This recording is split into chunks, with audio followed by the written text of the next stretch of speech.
The moon sat high and white over Greyholt that night, and Isolde was running. Branches tore at her arm. Wet leaves slapped her face. Her heart slammed so hard against her ribs she was certain the whole forest could hear it. It's certain the drums, behind her, had stopped only because everyone had turned to watch a servant girl flee through the dark like a thief. Which she was, in a way. She had stolen a look, one look, at something no one like her was ever meant to see. And now the Alpha King was hunting her. Why? That was the word that kept time with her feet. Why? Why? Why would the most powerful man in the kingdom abandon a sacred ritual in front of his entire pack to chase a girl with mud on her knees and no name worth speaking? What had he smelled in the air that made him stop like he'd been struck? What did he see when those golden eyes found her in the dark? She didn't know, and she didn't want to find out. So she ran. Let me take you back. Because to understand why a girl was running for her life through a moonlit forest, you have to understand how small that life had been until that night. Isolde had come to Greyholt Castle when she was 8 years old. She remembered almost nothing of before. A road, a cart, a woman's hands she could no longer picture, and then the grey stone walls swallowing her whole, and a steward telling Lady Sabine that the orphan needed somewhere to go, and the castle needed hands, and wasn't that convenient? Convenient. That was what she had been all her life. Convenient. 10 years she had scrubbed those floors. 10 years she had learned the great and terrible art of being invisible. Because that was the trick of surviving in a place like Greyholt under a woman like Lady Sabine. You made yourself into furniture. You made yourself into the stone the boots walked over and never noticed. You learned to disappear while standing right there in the open. And Isolde was good at it. The best, maybe. Except being invisible does something to a person over 10 years. It carves out a hollow place. A place that asks in the quiet hours, does anyone in this whole world know I am here? She had learned to fill that hollow the only way she could.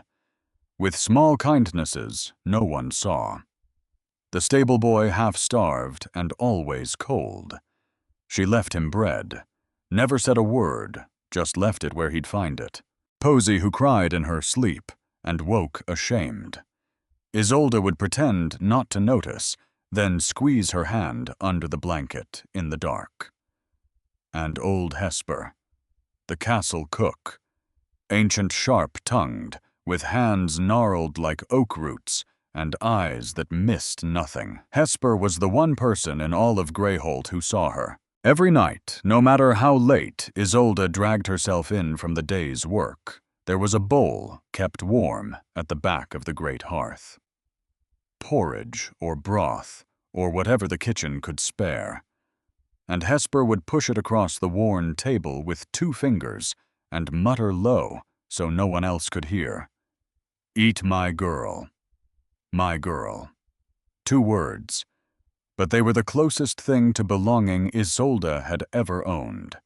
She didn't know then how much those 2 words truly meant. She would, but not yet. It began as these things do, with too much wine and too little sleep. 4 of them shared a small room in the servants' quarters.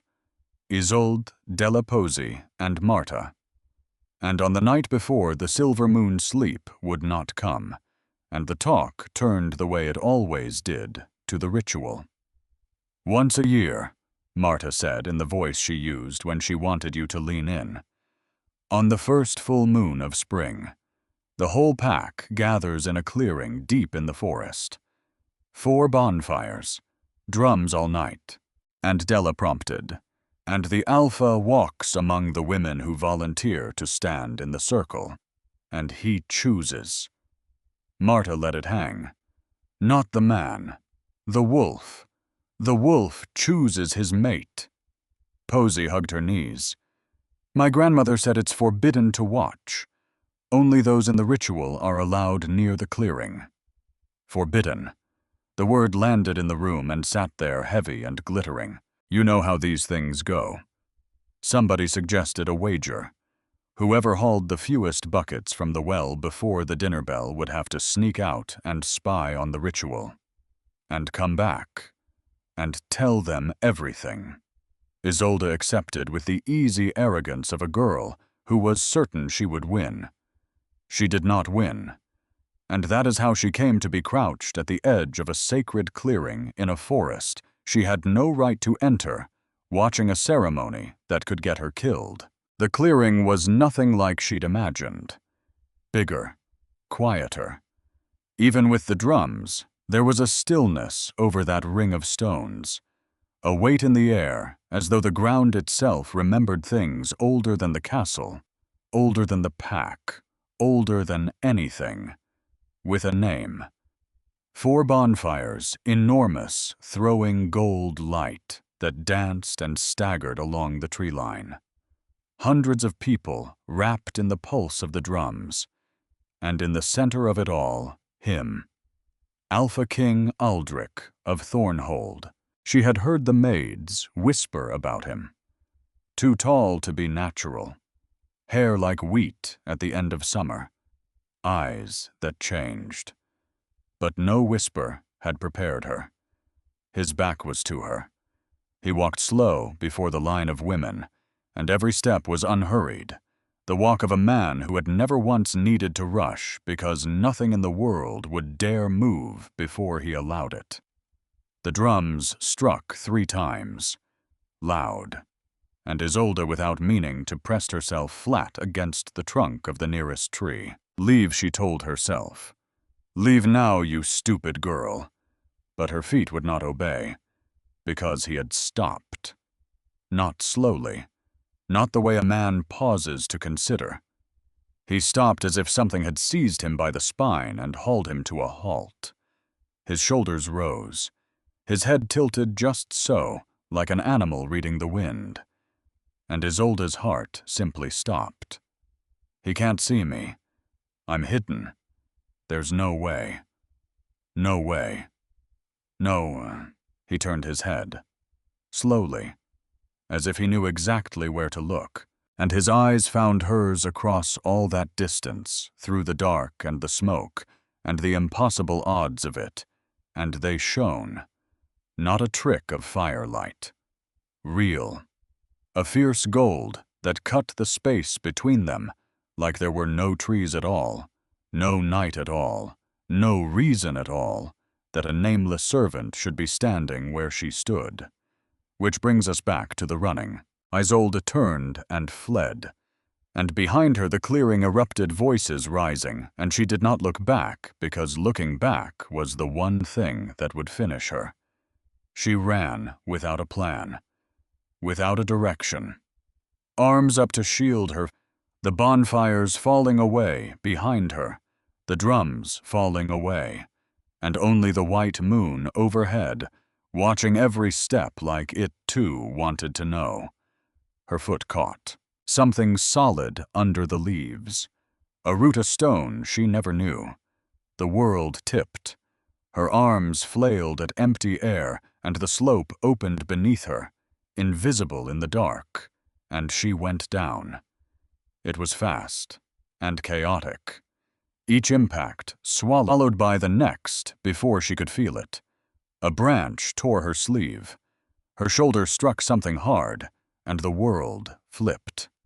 And then the oak at the bottom, and her whole left side slamming into it, and every scrap of air punched clean out of her lungs. She lay on the cold earth, mouth open, no sound coming out.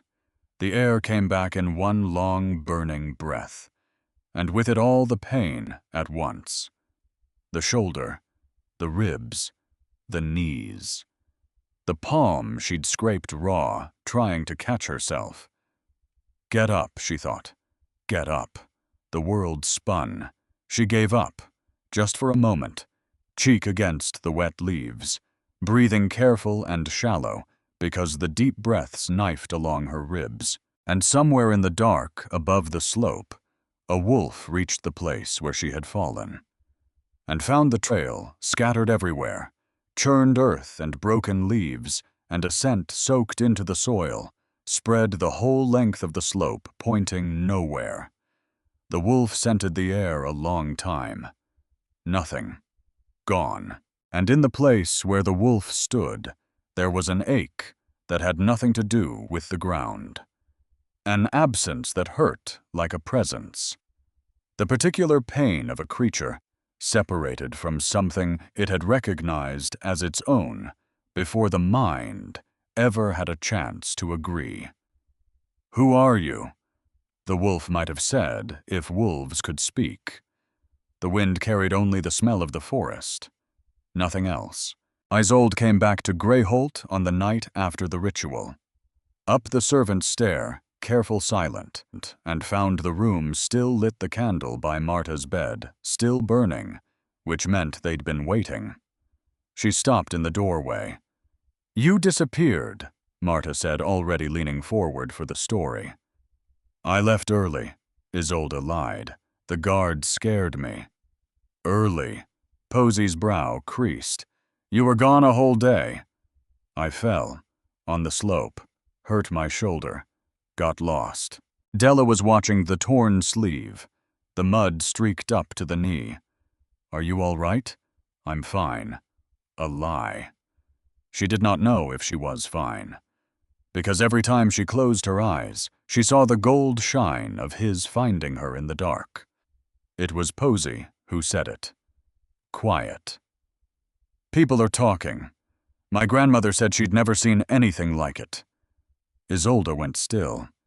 Seen what? The Alpha King. Abandoning the ritual.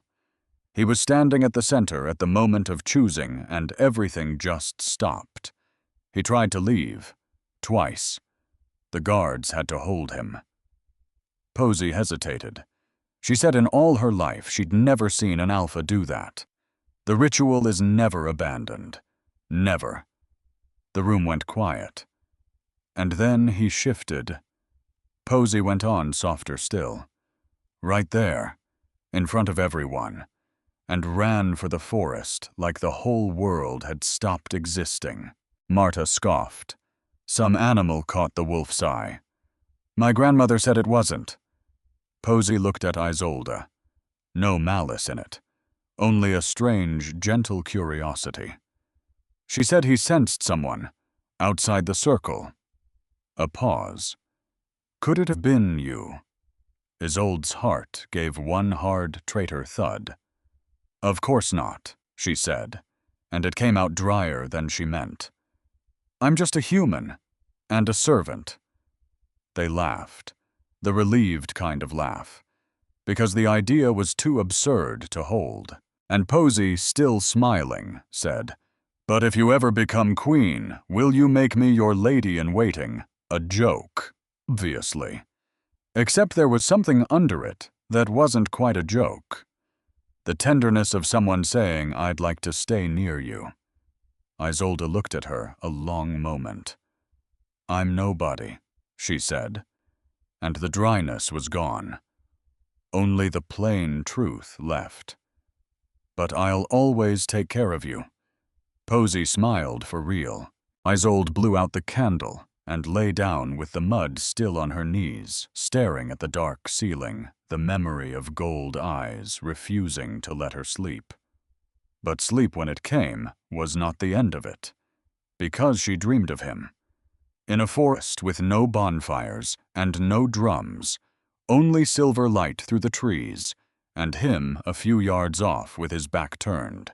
And when he turned slow, so slow, as if he already knew she would not run this time, she woke with a start, heart racing, breath short, and the heat of a touch still on her throat as if it had been real. This is ridiculous, she told herself. It took a very long time for her heart to believe her. Here is a thing you should know about old Hesper. She saw everything, and she said almost nothing. which is a rarer and more dangerous combination than most people understand. The morning after Isolde came home, Hesper found her in the scullery, moving stiff, favoring her left side. And Hesper said nothing, just took her by the wrist and drew her aside into the little pantry off the kitchen, where the light came slantwise through one high window. "Off with it," Hesper said, meaning the torn sleeve. "It's nothing, Hesper, just a fall. Off." Isolde obeyed. Because you did not argue with Hesper. She eased the torn shoulder of her dress down, wincing, and the old woman leaned in with her salve and her knowing hands. And stopped. Isolde felt it. The stillness, the way Hesper's breath caught just once and held. Because they are high on Isolde's shoulder, half hidden under a bloom of new bruising, was a mark. A birthmark she'd carried her whole life and never thought twice about. A thin, pale crescent. A sliver of moon, curved and waning. Hesper. The old woman did not answer at first. Her thumb hovered over the mark, not quite touching. And something moved across her weathered face, something Isolde had never seen there before, in 10 years. Something that looked for just a heartbeat, like fear, or grief, or both. "Hesper, you're scaring me." And just like that, the old woman closed the door on it. The face went smooth. The salve went cold and businesslike against the bruise. "Old bones," Hesper muttered. "Thought I felt something break is all. You're fine. Hold still." But her hands were not quite steady, and Isolde, who had spent 10 years learning to read the smallest signs, filed that away in the quiet part of herself. Something was wrong. Something Hesper knew and would not say. She didn't know yet that the old cook was the keeper of the largest secret in her life. She would, but not yet. 2 days later, the riders of Thornhold came down the stone road to Greyholt. Isolde was on her knees by the courtyard fountain, scrubbing the flagstones with the same worn rag as always, when the chill ran through her. Before the horses, before the guard's announcement, before anything she could see or hear. Just a shiver climbing her spine and the strange sense that the very air had changed its weight. Then the hooves on the cobbles. The horses reined in. The guard's voice pitched high with the ceremony reserved for men who mattered. "Alpha King Aldrich of Thornhold." She looked up. She couldn't help it. The way your head turns toward a sound before your mind decides to let it. And she found the gold eyes from the forest. Her hand let go of the bucket. Dirty water spread across the stones in a dark, perfect stain, and for one terrible second, she was certain every soul in that courtyard had stopped to look at her. No, she thought. No, no, no. Her face burned. She dropped her eyes, reached for the bucket, tried to move like a girl who'd made a small and meaningless mistake, tried to vanish the way 10 years had taught her to vanish. But when she risked one look up, he had stopped walking. He stood in the middle of the courtyard, between his riders, and the great stair where Lady Sabine waited with her practiced smile. And he was completely still, his eyes on hers with that same unsettling precision. No hesitation, no doubt, as though she were the only person in the whole courtyard. "Your Majesty." Lady Sabine's voice drifted down the steps like cold silk. "What an honor to receive Thornhold." He looked away from Isolde. One instant. Only one. He inclined his head toward the stair. "Lady Sabine, the honor is mine." But as he climbed the steps, he cast one last glance back. And his voice low meant only for her, "I know exactly who you are." Not loud, not a threat. Only that strange, steady certainty, like a man confirming something he had already decided was true. And then he was gone up the stair into the castle. Isolde stood frozen for 3 seconds that felt like 3 years. Then she grabbed the empty bucket, got to her feet, and fled. And far away in the council chamber at Thornhold before the riders had ever set out, an old man named Elder Bram had said something that changed everything. Aldrich had told them the truth without softening it, that his wolf had recognized a woman outside the ritual circle, that the ceremony had broken because the wolf refused to continue, and the counselors had exchanged their careful glances and murmured about the agreement with Lady Sabine, the alliance, the kingdoms that were waiting. All the delicate machinery of power. But Bram had waited until the others fell quiet, and then, choosing each word like a man stepping across thin ice, he had said, "Your Majesty, the scent you describe, the way it stopped the wolf." He paused. There was once a bloodline that could do that. To an alpha, to any alpha, was Aldrich said. It was believed to have ended, hunted to nothing a generation ago, every last one. Bram's old eyes were grave. The dormant wolves, those who carry the blood, but never woke to it. Another pause, heavier than the first. If your wolf truly stopped the ritual for a woman outside the circle, then either you are mistaken, my king. He drew a slow breath. Or one of them survived. The chamber went very still, and Aldrich had stood and said only, "I am going to Greyholt, to break the agreement, and to find her." None of them had objected, because they had all seen his face. That night in the servants' quarters, Isolde could not sleep. It was not only him keeping her awake. It was the way the whole day had bent around her. The dropped bucket, the stopped king. "I know exactly who you are."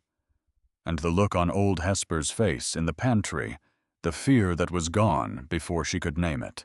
Too much, all of it, pressing on her chest like a stone. So she rose, silent the way she did everything. Grabbed her shawl, slipped out past the sleeping shapes of Della and Posy and Marta, and climbed the narrow stair to the northern battlements.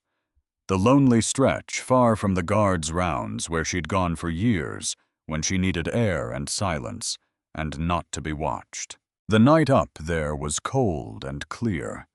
The moon washed the castle and the forest below in that unreal silver light. She set her hands on the cold stone of the parapet and breathed. And for the first time all day, her mind began to quiet. Better. She closed her eyes and felt it, a presence, as if some part of her had known before the rest of her body that she was no longer alone. She turned. Aldrich stood a few yards away, leaning against the far side of the parapet, arms crossed, gaze on the dark line of the trees. Not surprised. Not as if he'd just arrived. As if he'd known exactly where to find her. "I was wondering," he said low, "how long it would take." "For what? For you to come to me." "I didn't come to you." She frowned. "I've been coming here for years, long before you ever appeared."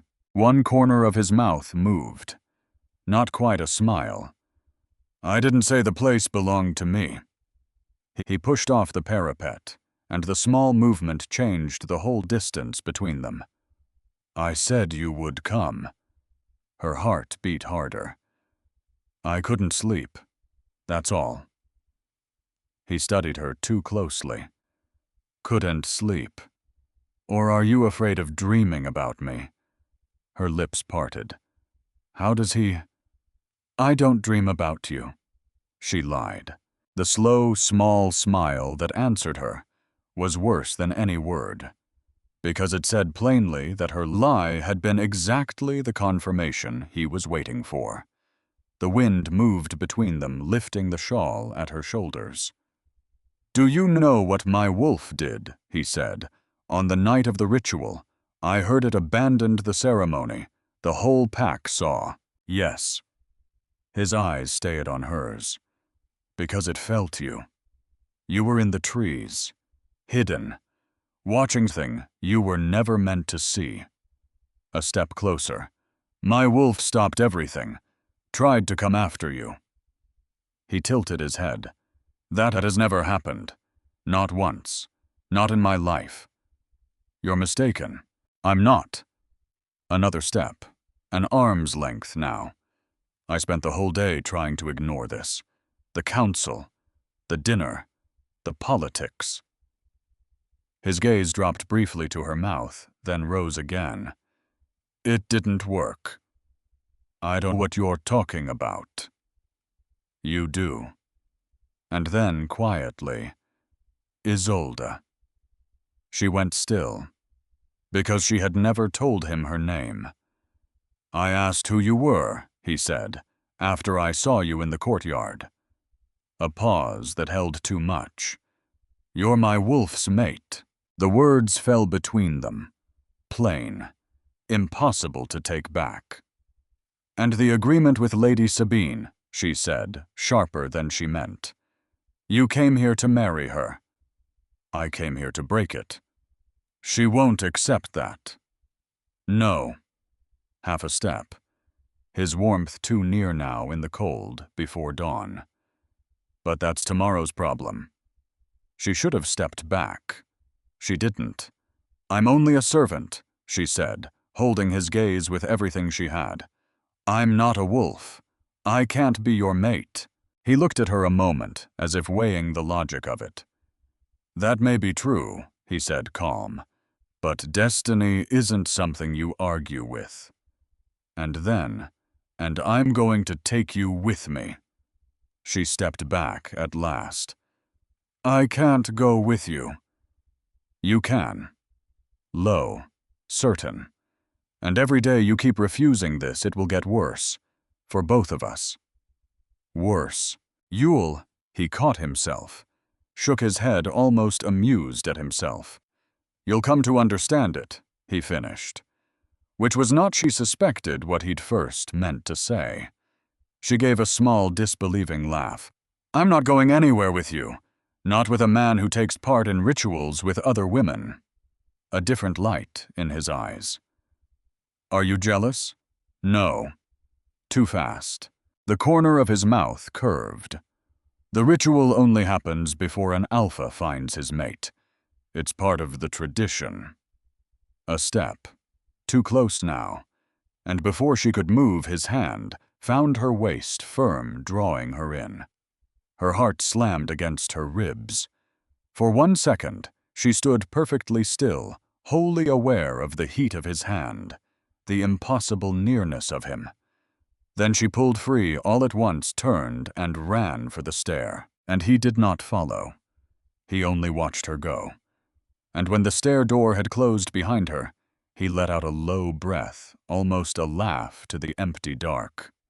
"You're not going to run from me forever, Isolde." But here is what neither of them saw. Not the girl, hurrying down the stair, with her shawl clutched to her chest, not daring to look back, not the king alone on the battlement with the wind and the fading warmth of her. Neither of them saw the shadow that drew back into the stairwell. The eyes that had watched every word, every step, every second of it, and carried it before dawn to the woman who was already awake and waiting. Lady Sabine sat in her oak chair with a glass of wine she was not drinking, her eyes on the candle flame, and listened. And when the report was finished, she was quiet a long moment. "You may go," she said at last. The shadow left, and Lady Sabine sat alone, staring into the flame, turning something over in her mind that had nothing to do with a marriage or an alliance. Something older, something she had believed finished a long time ago. She had seen the girl before, of course. 10 years, the child had scrubbed her floors. An orphan been brought in the night by a cook past her prime, under a name that meant nothing, and Sabine had taken her without a second thought, because the castle needed hands, and one more nameless girl was no trouble at all. No trouble at all. But Sabine had watched the Alpha King's face in her courtyard, and now she had heard what passed on the battlement, and a cold suspicion was uncurling in her chest, slow and terrible, like something waking after a long sleep. The dormant blood. She had spent a great deal of effort, long ago, making certain that blood was gone from the world. Every last drop of it. And here it was, scrubbing her floors, under her own roof, for 10 years. She set down the wine. No, she murmured to no one. It can't be. But her hands resting on the arms of the oak chair had gone very still. The stillness of a woman doing sums in the dark. The stillness of a woman deciding what must be done, and how quietly it might be done, before anyone thought to ask a single question. She looked toward the door, and beyond it toward the servants' quarters, where a girl lay awake with gold eyes burning in her memory, never guessing that the greatest danger in the castle was not the king who wanted her. It was the woman who had fed and housed her for 10 years. The door opened without a knock. Candlelight came first, spilling across the stone floor, and then the woman who carried it. And it took Isolde one heartbeat to wake, and another to understand what she was seeing. Lady Sabine. In person. At 2 in the morning. In the servants' quarters, a dark silk robe drawn close, a candle in one hand, and on her face the expression of a woman unused to making this kind of visit, and unbothered that it showed. The others woke one by one. Marta sat bolt upright, Della froze, and Posy opened her eyes and went utterly still, the way a small animal goes still when the shadow of the hawk crosses the grass. No one dared breathe. Sabine's gaze moved across the room slow until it found Isolde, and stopped. Get up. Low, almost gentle, which was the most dangerous voice Sabine owned, and Isolde had learned that lesson years ago. She got up, bare feet on cold stone hair, loose and weighted. "You know why I'm here," Sabine said. "No, ma'am. A lie." The eyes did not change. "I know what happened on the battlement tonight. I know what was said. I know what almost happened." A pause weighed out like coin. "And you're standing here thinking it means something. For you."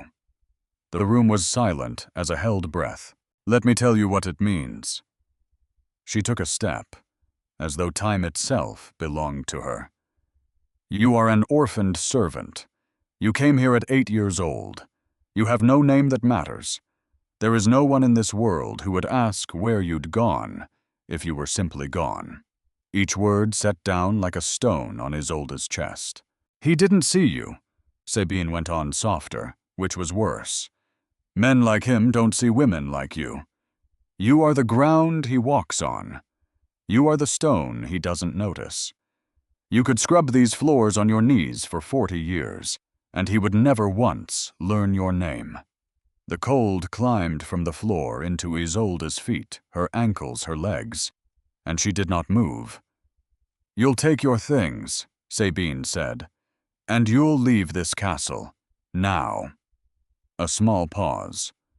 "Or you won't leave it at all." Her eyes held Isolde's. "Choose." Then slowly she turned that gaze on Marta and Posy, and her voice never rose, which made it worse. "And you too. If one word of what was said tonight ever leaves this room." She let the silence finish it. "The dungeon has stood empty a long while. It would be a shame to waste it." Marta went white. Posy looked at the floor. Sabine turned back to Isolde, satisfied, and waited. "I'll get my things," Isolde said. Sabine looked at her one moment longer, confirming. Then she turned and left, taking the candle with her, and the dark rushed back in to fill the space where she'd stood. The silence after was a different silence. Heavier. Posey moved first. She crossed the room without a sound, and threw her arms around Isolde, fierce, far too fierce for someone so small. "You did nothing wrong," she whispered. Isolde held still inside it. Just for a second. Because if she stayed one moment longer, something would break loose in her that she could not afford. She stepped back, gently. "Take care of yourself," she said. Posey said nothing. There were tears on her face she wasn't trying to hide. And somehow that was harder to bear than everything Sabine had said. Isolde reached under her cot for the small bundle that held everything truly hers, and turned toward the door, and did not look back, because looking back would have finished her. And that was when the pantry door at the end of the corridor opened, and old Hesper stepped out into the dark. She had heard. Of course she had heard. Hesper heard everything. She caught Isolde by the wrist at the bottom of the servant's stair, and pressed something into her palm, and closed the girl's cold fingers around it. "Hesper." "Hush." The old woman's voice was rough, rougher than usual. "Listen to me, girl. You go to the crossroads past the mill. You wait there for light. You do not walk the forest road in the dark. Do you hear me? Hesper, what is? Do you hear me?" "Yes." Isolde's throat closed. "Yes, I hear you." Hesper's gnarled hands folded over hers over the thing she'd pressed there. And in the faint light from the high window, Isolde saw what it was. A ring. Old, worn thin. A pale stone the color of the moon set in a band gone soft with age. "It was your mother's," Hesper said. The words landed in Isolde's chest like a stone dropped down a well. She couldn't finish it. "You knew my mother." And for one moment, one single moment, the old woman's face cracked wide open, and everything she had held behind it for 10 years rose to the surface at once. Grief, love, fear, and something else, something that looked almost like a plea for forgiveness. "There's no time," Hesper said. "Not now. But you remember this." Her hands tightened. "Whatever they say you are, whatever that woman up there wants you to believe, you were loved, my girl. Before you ever came to this place, you were loved by people who died to keep you safe." Isolde couldn't breathe. "Go," Hesper said, and pushed her gently toward the door. "Go now, before she changes her mind about letting you leave alive." And Isolde went. Out into the dark with a stranger's ring that was her mother's, and 100 questions and no answers, and the cold road unspooling before her. She did not go to the crossroads. Because she was 18 and frightened and running on grief she didn't understand, and when the fork came, she took the forest road instead. The shorter road. The road Hesper had told her to avoid. Which is how she came to be walking beneath the black trees when she heard the horse behind her. She stopped and stood perfectly still, and knew with a certainty that made no sense at all who was coming down that road. The horse drew near. Aldrich dismounted and walked toward her with that unhurried calm she was beginning to know, as though he had all the time in the world, as though he had chased her all night, and only now stopped pretending to be patient. "You always run," he said. She didn't answer. "I need you to trust me, Isolde. Why did you leave?" His voice softened. "Did she send you away?" And Isolde, who had held herself together through Sabine, and through Hesper, and through the whole long dark felt it start to come apart. "Because I'm nobody," she said, barely a whisper. "I'm a servant. I'm not a wolf. I can't be what you want me to be." "You're far more than that. You don't know that." She looked up at him, and for the first time there was anger in it. Real anger. "You don't know anything about me. You smelled something in a forest, and now you've decided I belong to you. Like I'm a thing you found. Like I'm—" Her voice broke. "Nobody has ever chosen me because of who I am.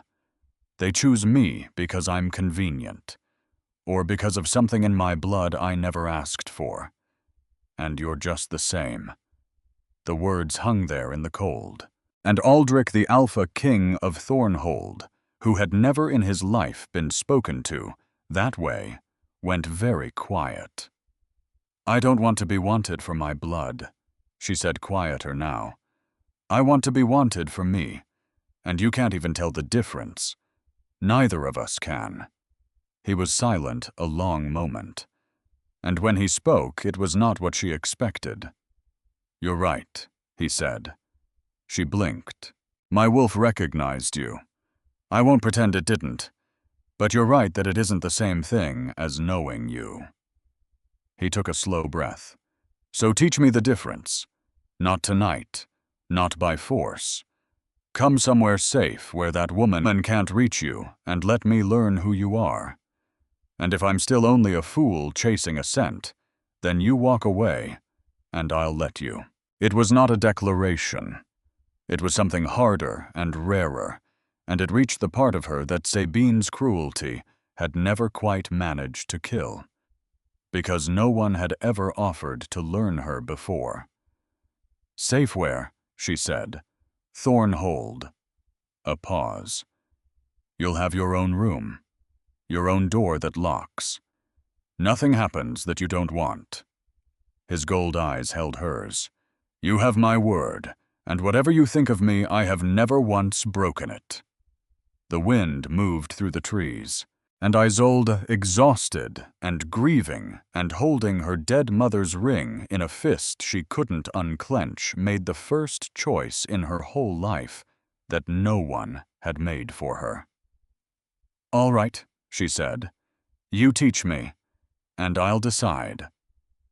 Something eased in his shoulders, something that had been drawn tight since the night of the ritual. "That's all I ask," he said. He put her up on the horse, and he walked beside it on foot the whole long way, because she had said she did not want him near, and he had heard her. She noticed that. She noticed it more than she let herself show. Thornhold rose on the horizon. Late the next afternoon, gray towers against a bruised sky, and it should have frightened her. Instead, she felt the strangest thing settle over her as they passed through the gates. Something that felt almost like the absence of fear. She didn't trust it. Not yet. But she noticed that too.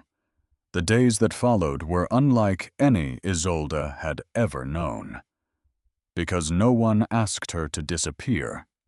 That was the thing that undid her in the end. Not the room with the door that locked, though she'd never had a door of her own to lock. Not the meals she didn't have to serve. It was the simple staggering fact that when she walked into a room at Thornhold, people looked at her, and knew her name, and said it. Aldrich kept his word. He did not press. He came each evening and they walked the gardens or the long galleries, and he asked her questions no one had ever bothered to ask. What did she remember of before? Nothing, she said. A road, a cart, hands she couldn't picture. What did she love? She didn't know how to answer that. No one had ever asked her what she loved, and slowly over those evenings she found herself answering. The small things. The way bread smelled coming out of the oven. Old Hesper's two-word kindness. The stable boy she'd left bred, for whose name she'd never learned, but whose cold she'd always felt. And Aldrich listened, truly listened, and she began, against every instinct honed over 10 years, to believe that he saw her. Not the scent, not the blood, her, which was the most dangerous thing of all, because hope is a knife that cuts the one who holds it. But while Isolde was learning to be seen back at Greyholt, Lady Sabine was not sitting idle. You should understand something about Sabine now that Isolde did not yet know. 30 years ago, Sabine had been young and ambitious and cursed with a very old kind of fear. Because she had learned from a dying seer, she'd paid well to silence of a bloodline that carried a power greater than any alphas. The dormant wolves. Ordinary in appearance, human even, until the blood woke. And when it woke, it did not answer to strength or savagery. It answered to something Sabine had never possessed and never understood, and therefore feared above all else. And there was a prophecy attached to it. That one of that blood, marked with the waning moon, would one day stand between the divided packs and make them one. Would hold a power no throne could match and no cruelty could break. Sabine had spent her youth ensuring that prophecy would never come true. Quietly, patiently, family by family in the dark, a bloodline erased so thoroughly that even the elders came to believe it had simply died out. She had believed it herself, for years, until a king stopped a ritual for a girl in the trees. And that girl had a crescent moon on her shoulder. And that girl had lived unseen under Sabine's own roof for 10 years. There is a particular horror in realizing you have kept your greatest enemy warm and fed at your own hearth. Sabine felt that horror, and then she did what she had always done with fear. She made a plan to end it. She sent for a man named Cormac. You would not have looked at Cormac twice. A lean man weathered with the flat gray eyes of someone who had given up expecting anything good from the world a long time ago. A wolf once of some standing, now an exile landless and packless selling. The only thing he had left, which was his willingness to do what others would not. But there is more to Cormac's story, and Isolde would come to be the one who found it. Not yet. Soon. Sabine told him half a truth, that a dangerous girl had fled to Thornhold, a girl who threatened the peace of the kingdoms, a girl whose blood could set the packs at war. She did not tell him the girl was 18 and gentle and had spent 10 years leaving bread for a hungry child. She told him only what would move a hard man to a hard task. "Bring her to me," Sabine said, "alive. What happens after is not your concern." Cormac took the coin, and he did not ask questions, because a man who has stopped expecting good from the world has also stopped asking why the world wants what it wants. He should have asked. It would have saved them all a great deal of grief. The evening it happened, Isolde had gone walking alone, just to the edge of the Thornhold Gardens, where the cultivated ground gave way to the wild wood. She was thinking about Hesper, about the ring warm now from being carried against her skin, about the words that had followed her all this way. You were loved. You were loved by people who died to keep you safe. She was so lost in it that she didn't hear him until he was already there. A hand over her mouth, an arm like iron around her, and the cold pressure of a knife not against her, but held ready. Held with the terrible casualness of a man who had done this before. "Don't scream," Cormac said low against her ear. "Don't fight, and you'll live to see the morning." She didn't scream. But here is the thing about a girl who has spent 10 years being invisible. She has learned to watch, to read a person from the smallest signs, to find the crack in anyone's armor, and even now, terrified, hauled backward into the dark wood, some cold, clear part of Isolde was already watching the man who held her. The way his hand shook just slightly, though his voice was steady. The way he'd said live, as though he'd expected her to assume otherwise. The way when a nightbird broke from the trees, he flinched. A man who flinched at birds. A hard man carrying something soft and wounded underneath the hardness. She filed it away. In the quiet part of herself, she was going to need it. They traveled through the night and into the next day, Cormac and his prisoner keeping to the deep wood away from the roads. And Isolde did not fight him, because fighting a man twice her size in a forest she didn't know was the act of a girl who wanted to die. And Isolde had discovered somewhere in the last few weeks that she very much wanted to live. So instead she watched, and she waited. And when the moment came, she did the one thing Cormac was not prepared for. She was kind to him. It started small. When they stopped to rest and he tore a piece of hard bread and ate it with the joyless efficiency of a man who'd forgotten food could be anything but fuel. She said quietly, "You eat like someone who's been hungry a long time." He didn't answer. "I know that way of eating," she went on. "I ate that way for years, like it might be taken away." Nothing. But he didn't tell her to be quiet, either. Later, when the cold came down hard, and she shivered, he threw his own cloak at her without a word. And she said thank you, and meant it, and saw something flicker across his flat gray eyes that he quickly put away. "You don't have to do this," she said on the second night. "I took the coin. That's not a reason. That's just a thing you're telling yourself so you don't have to have a reason." His jaw tightened. "You don't know anything about me, girl." "No," she agreed. "But I know she told you I was dangerous. And I know you're looking at me trying to figure out where the danger is.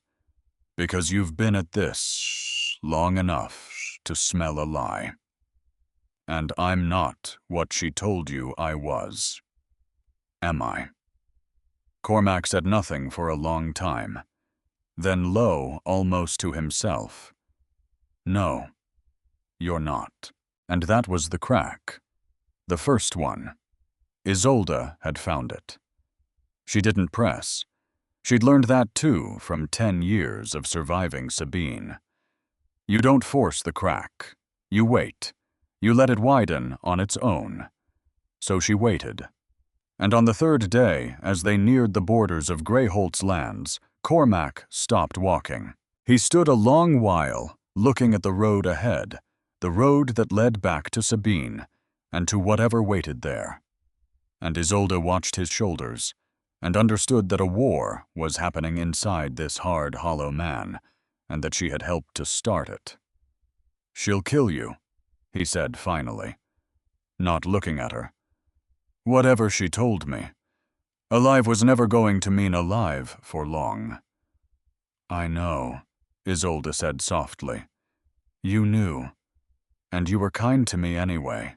You looked like you needed it more than I needed to be afraid of you." Cormac closed his eyes. And Isolde, watching, understood that she had just watched a man decide something. She didn't know yet what. But she knew the deciding when she saw it because she had done it herself on a dark forest road when a king asked her to trust him. "There was a girl," Cormac said, suddenly. Rough, like the words cost him. "Long ago. My daughter.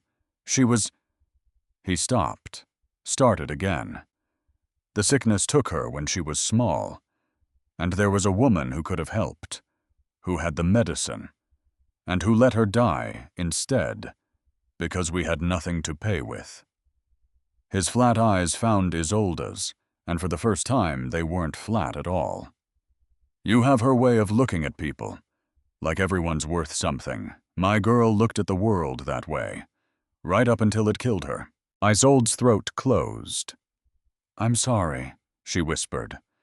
"I stopped believing anyone looked at the world that way anymore," Cormac said. "I made myself into a man who takes coin for terrible things because I told myself the world was terrible. So what did it matter?" He shook his head slowly. "And then that woman hands me a frightened girl to deliver to her death. And the girl thanks me for a cloak and asks if I've been hungry." The wind moved through the trees. "I'm not taking you to her," Cormac said. Isolde let out a breath she felt like she'd been holding for 3 days. But it was not that simple. Because behind them on the road they'd just left there were riders. And ahead of them, at Thornhold, an alpha king had woken to find her gone, and was already tearing the world apart to find her. And in her chest, though she didn't know it yet, something ancient was beginning to stir, roused by fear and grief and the long-delayed act of choosing her own life. "Then help me get back to Thornhold," Isolde said, "before she finds us both." Cormac looked at her a long moment. "Aye," he said, "before she finds us both." And far away, in the grey towers of Thornhold Aldrich, stood in an empty garden, with his fists clenched, and his wolf howling under his skin, and Elder Bram laid a hand on the young king's arm, and said the words that would change everything a second time. "Your Majesty, we searched her room as you asked, for anything that might tell us who took her." The old man's voice was strange. "We found a ring, hidden in her bundle." "A ring," Aldrich said, not caring only that she was gone. "My king." Bram held it up, and the pale moonstone caught the last of the light. "I have seen this ring before, or one exactly like it, 30 years ago." He swallowed. "It belonged to the last queen of the dormant line. The one Lady Sabine swore to the elders had died childless in the purge." The garden went very still. "Childless," Aldrich repeated. That was the story. Bram's old eyes were grave, and something else, something like awe. "But the queen did not die childless, my king. She died protecting an infant, a daughter, marked with the waning moon, whom a loyal servant carried away in the night and hid where no one would ever think to look for a queen's heir." Aldrich's blood ran cold, because he understood all at once everything. Who Isolde was, why his wolf had stopped a ritual for her, why Sabine had sent a killer after a servant girl in the dark, and why the woman who had housed and fed Isolde for 10 years was the most dangerous person alive to her. "Where would a loyal servant hide a queen's daughter?" Aldrich said slowly, "so that no one would ever think to look." Bram met his eyes. "Somewhere in plain sight, Your Majesty," the old man said quietly. "Perhaps in the very house of the woman who ordered her family killed, scrubbing her floors, for 10 years. And in the silence that followed, the Alpha King of Thornhold understood that the girl he had chased through the dark was not a servant at all. She was a queen who had never been told. And she was at this very moment, somewhere in the wild wood, in the hands of Sabine's hunter, with the crescent moon on her shoulder, beginning very faintly to glow. They almost made it. Cormac knew the wild wood the way only an exile knows it, every deer trail and dry creek bed, and he moved fast, and Isolde moved faster than a girl her size had any right to, because behind them, the riders had found the trail and were closing. You could hear them now. Hooves, voices, the particular sound of men who expect to win. "Keep going," Cormac said. "The Thornhold border is past the ridge. Once you cross it, she has no power there." "And you I'll slow them down. No. Isolde stopped. Just stopped in the middle of the trail, though every nerve in her screamed to run. You don't get to do that. You don't get to save my life and then throw yours away like it's worth less than mine. It isn't. Cormac stared at her, because no one had told him his life was worth something in a very long time. And a hard man can survive almost anything except that. You reckless girl, he said. But there was something wet in his gray eyes. And that was when the first rider broke through the trees. There were 6 of them. Sabine's men in her gray livery, and at their head, a captain with a scarred face and no mercy in it. They fanned out across the clearing, cutting off the ridge, cutting off the trail, cutting off everything. Cormac stepped in front of Isolde. One exile unarmed, but for a knife against 6. Move aside, traitor, the captain said. The girl comes with us. Lady Sabine was very clear. She's to be brought back.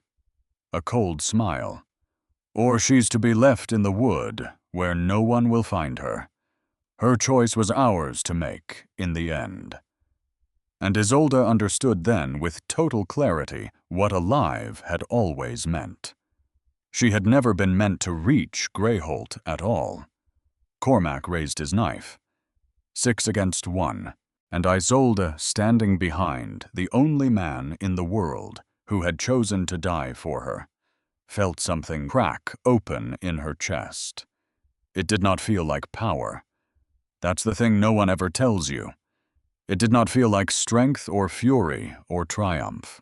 It felt like grief. All of it at once. 10 years of being invisible.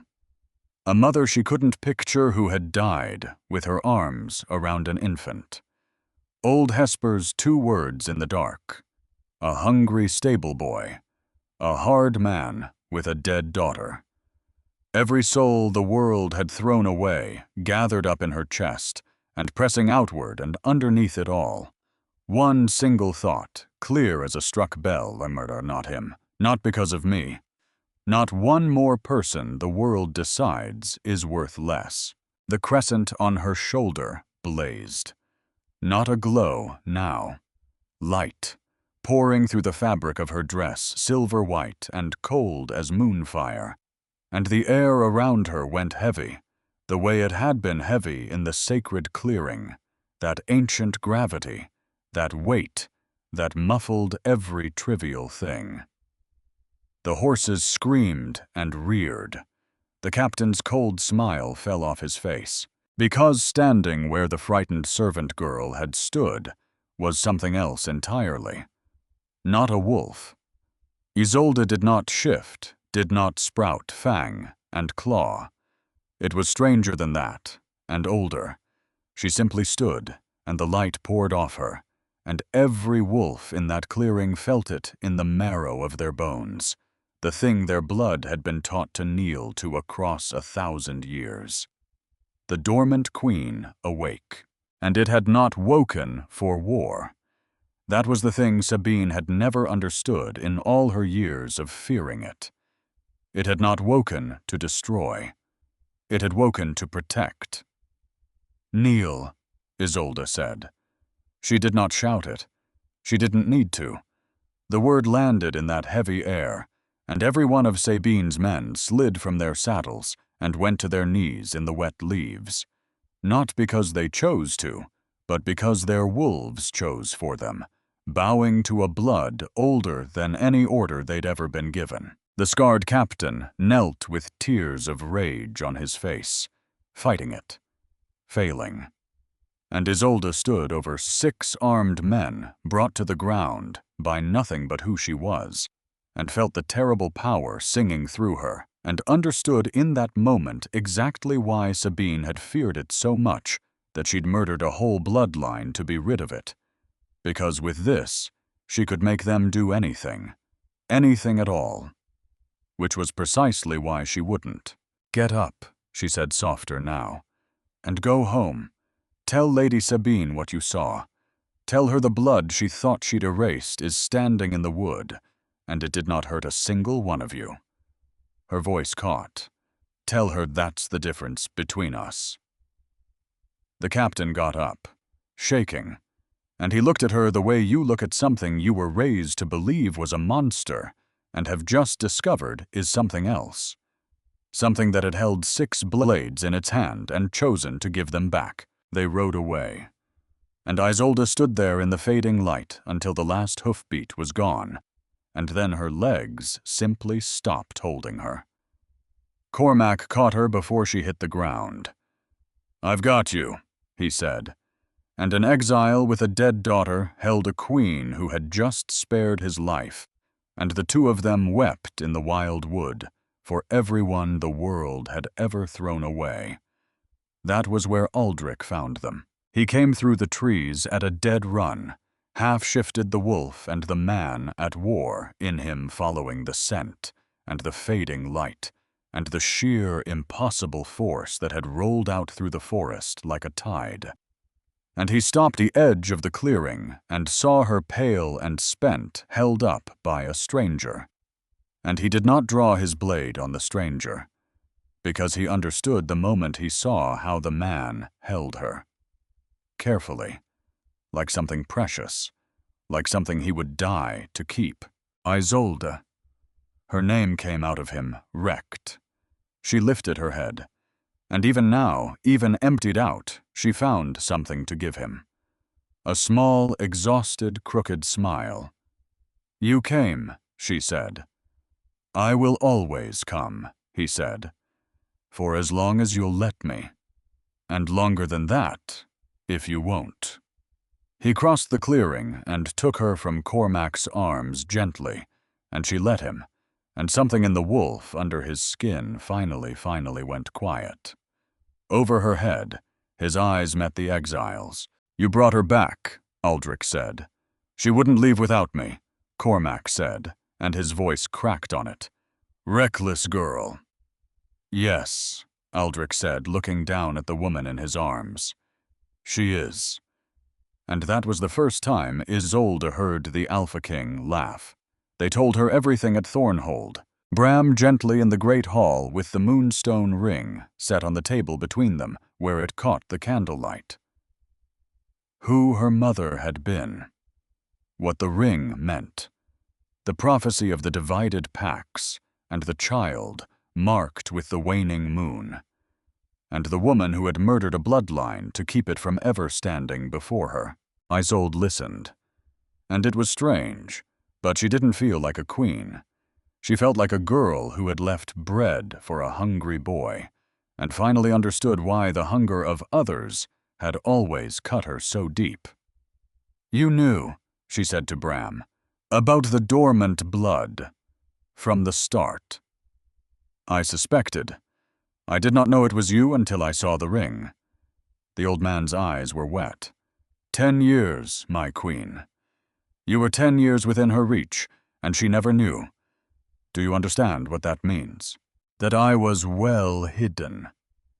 "That someone hid you," Bram said, "at the cost of everything. Someone who never once broke in 10 years, though a single word would have ended it." And Isolde thought of a bowl kept warm at the back of a hearth. And 2 words in the dark. "Eat my girl," and a face that cracked open on a servant's stare. You were loved before you ever came to this place. "Hesper," she breathed. She was on her feet before she knew it. "She's still there," Isolde said, "in that castle, with that woman. And when Sabine learns what I am, when those men ride back and tell her she'll know. She'll know Hesper hid me. Isolde." Aldrich was already moving. "We ride tonight." They rode through the dark, and Isolde did not sleep, and dawn was breaking gray over Greyholt when they came down the stone road she had walked away on a lifetime ago with a bundle and a broken heart. But they were not too late. And here is the thing that saved old Hesper's life. Sabine's men had ridden back, yes, And they had told her yes, but they had told her more than she wanted to hear, because they had knelt in the wood, and they had felt the old blood in their bones, and something had shifted in them that even Sabine's fear could not command. They told her what they had seen, a power that held their lives in its hand and gave them back. And one by one, in the telling, her own men began to look at Lady Sabine differently, because a girl who spares you is a harder thing to fear than a woman who threatens you. And fear was the only throne Sabine had ever truly sat upon. They found Sabine in the great hall. She was not seated in her oak chair, composed and terrible. She was standing at the center of the hall with a blade of her own, and old Hesper on her knees before her, and the whole household frozen around them, because Sabine had finally, after 30 years, run out of quiet. "You," Sabine said, when Isolde walked through the doors. And the mask she had worn her entire life was gone, and what was underneath was so much smaller than the fear she'd used to fill it. "You, under my own roof, all this time." "Let her go," Isolde said. "She hid you from me." Sabine's hand tightened on the blade. 10 years, in my own house. This cook outwitted me for 10 years, and I never—" Her voice climbed, cracked. "Do you know what I gave up? What I did to make certain your kind never rose again, and it was all for nothing, because one loyal old woman was cleverer than all of it." "Let her go, Sabine." "Why?" And there was something almost pleading in it now, something breaking. "So you can do to me what I did to your family. Go on then. You have the blood. You felt it, didn't you, in the wood? You know what you could do to me now." And this was the moment. The whole story had been walking toward it, because Isolde could feel it. The power coiled, and waiting under her skin, roused and ready. She could bring Sabine to her knees with a word. She could make the woman who had murdered her mother beg. She could take a life for the life that had been taken, and no one in that hall, no one in the kingdom would have called it anything but justice. She wanted to. God help her, some part of her wanted to. The part that had scrubbed floors on her knees for 10 years. The part that had stood in a servant's room and heard she was nobody. Old Hesper looked up at her from the floor, not afraid, not for herself. The old woman's eyes said only one thing, the thing she'd been saying all along in 100 silent kindnesses. "Be who I raised you to be, girl." And Isolde let out a long breath, and she felt the power go still inside her, not because she was too weak to use it, but because she was strong enough not to. "No," she said. Sabine blinked. "You spent your whole life making sure this blood never woke," Isolde said, "because you were afraid of what it would do to you. And here it is, awake. And do you want to know what it wants to do to you?" She stepped closer, and the light gathered soft at her shoulder, and every wolf in the hall felt it, and no one moved. "It wants to see you answer for what you did. Not in the dark. Not with a blade in a quiet room the way you did it. In the light.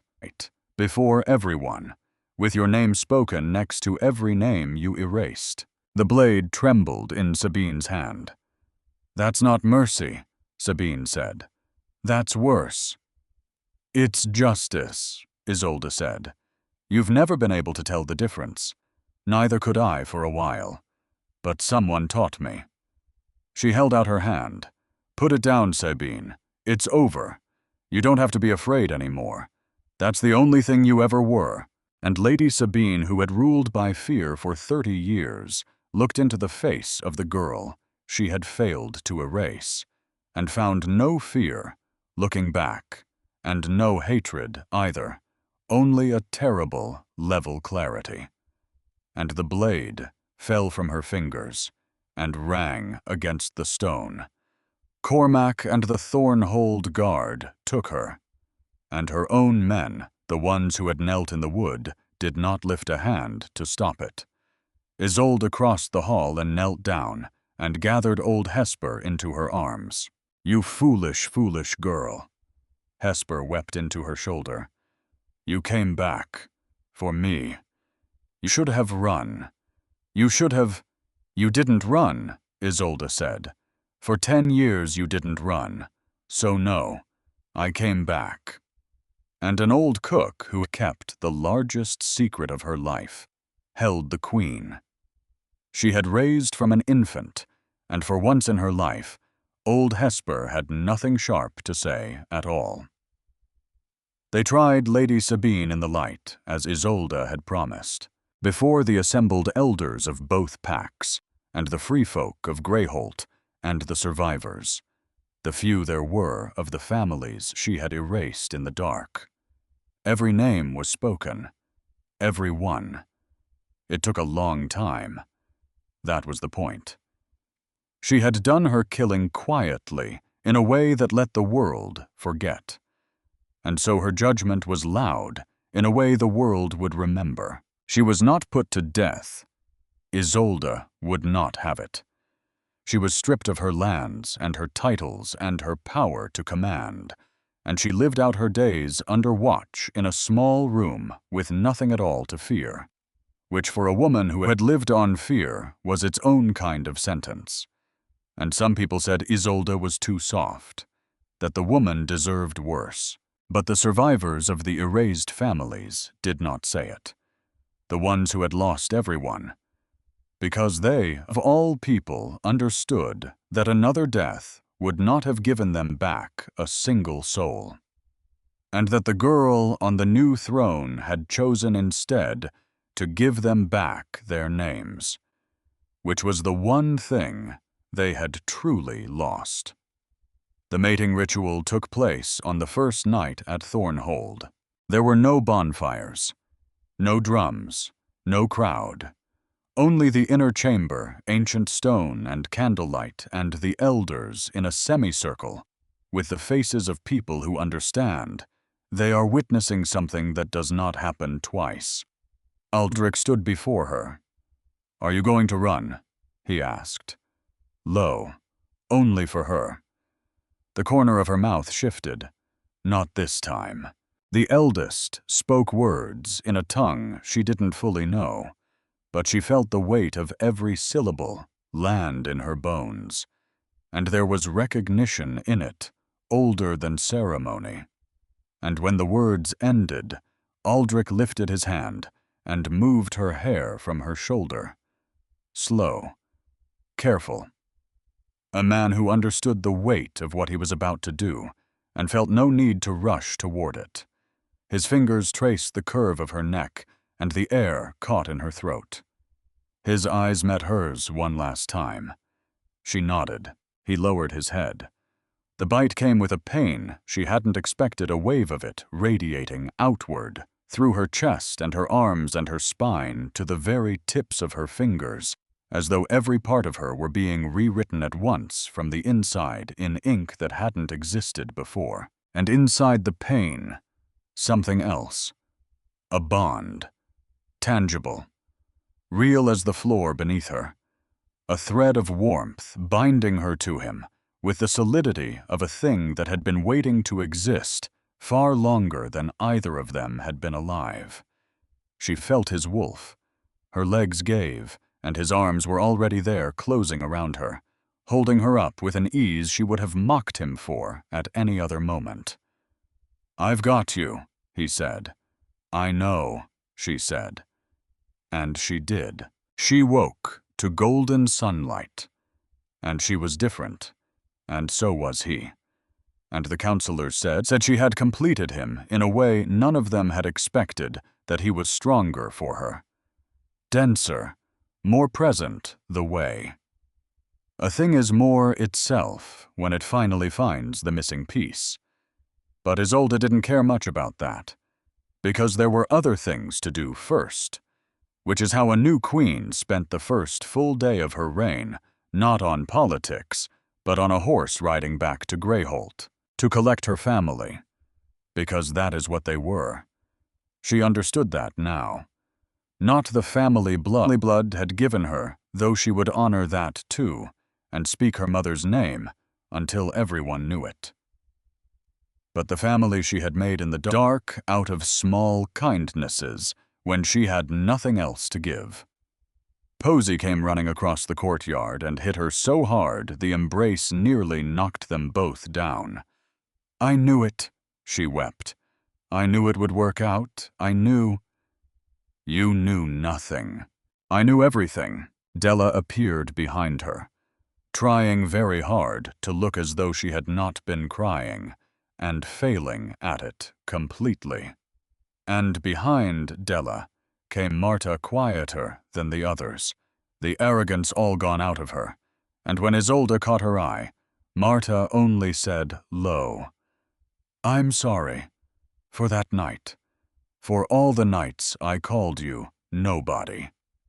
And Isolde crossed to her and took her hands, because she of all people knew that fear made people small, and forgiveness was the only thing that ever made them large again. "You'll be my ladies," Isolde told the three of them. "All of you, if you want." And Posy could not even answer, only hold on tighter. And Della decided that there was in fact nothing at all wrong with crying, and Marta wept for a different reason than she ever had before. And then Isolde turned, and old Hesper was standing in the kitchen doorway, wiping her gnarled hands on her apron, watching the way she had watched over a nameless orphan for 10 years. Isolde crossed the courtyard. "Come home with me," she said. "I'm an old woman," Hesper said. "What use is an old cook to a queen?" "You kept me alive," Isolde said. "You fed me when I was nobody. You saw me when no one else did. You risked your life for 10 years and never asked for a single thing." Her voice broke. "You're not a cook, Hesper. You're the only mother I ever knew, and I'm not leaving without you." And old Hesper, who had a sharp word for every occasion, who had never once let anyone see her cry in 70 hard years, put her worn face in her hands and wept. Cormac stayed too. He'd found in Thornhold something he thought the world had taken from him for good, which was a place, and people who looked at him and saw a man worth something. He never fully lost the flatness in his gray eyes, the grief of the daughter he'd buried. But he softened, and he was known ever after as the hard man who'd carried a queen home. He liked that. It was better than the things he'd been called before. The garden at Thornhold was warm with late sun, the day Aldrich found her sitting on a stone bench, the moonstone ring on her finger. Now her mother's ring worn at last by the daughter it had been meant for. He sat beside her. Neither of them spoke for a while. "The counselors say I made you stronger," she said at last, eyes closed against the light. "You did." He looked at her, at the mark on her shoulder healed now, to a faint silver crescent. "But I need you to hear one thing, and hear it plainly. It was never the scent. It was never the blood, or the crown, or the prophecy." His gold eyes held hers. "If you'd been exactly what Sabine said you were, nobody, a girl with nothing in her but 10 years of scrubbing floors, I'd have chased you through that forest just the same. Because my wolf didn't stop the ritual for a queen. It stopped for the girl who leaves bread for hungry boys, who asks for mercy for the men who take her.